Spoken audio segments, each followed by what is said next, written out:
যেখানে এখন আছি এটা হচ্ছে পদ্মার আইবাদ বলে। মায়াবী একটা জায়গা, তাই না? মানে এখানে আসলাম আর চলে গেলাম, ব্যাপারটা এমন লাগে না, মানে একটু থাকি, ভালো লাগার বিষয়।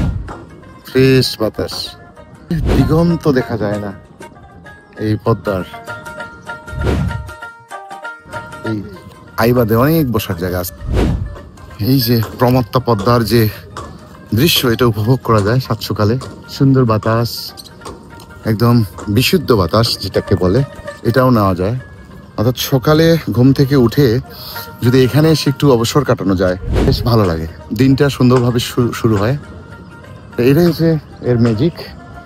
আর এখানে কিছু নৌকা আছে নোঙ্গর করা, এই নৌকাগুলো দিয়ে বিভিন্ন চরে যাওয়া যায়। এখানে সম্ভবত এটা দর্শনার্থীদের জন্যই করা, এটা কোনো ঘাট না, এটা একটা বাঁধ। এটা যেমন নদীর মানে ইরোশনের ক্ষেত্রে প্রোটেকশনের কাজ করে, আবার দর্শনার্থীদের জন্য একটা সুন্দর সময় কাটানোর একটা যথেষ্ট সুন্দর একটা জায়গা। তো এই হচ্ছে আইবাদ থেকে নদীর দৃশ্য চারপাশে।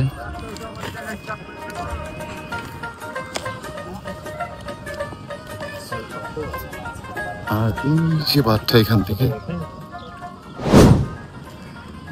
বেশ বেশ সুন্দর একটা সকাল বলা যায়। এখানে আসার পর আরো ভালো লাগছে।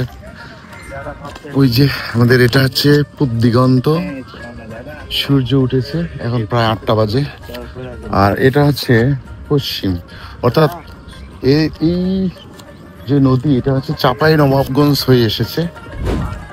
এই হচ্ছে পদ্মা।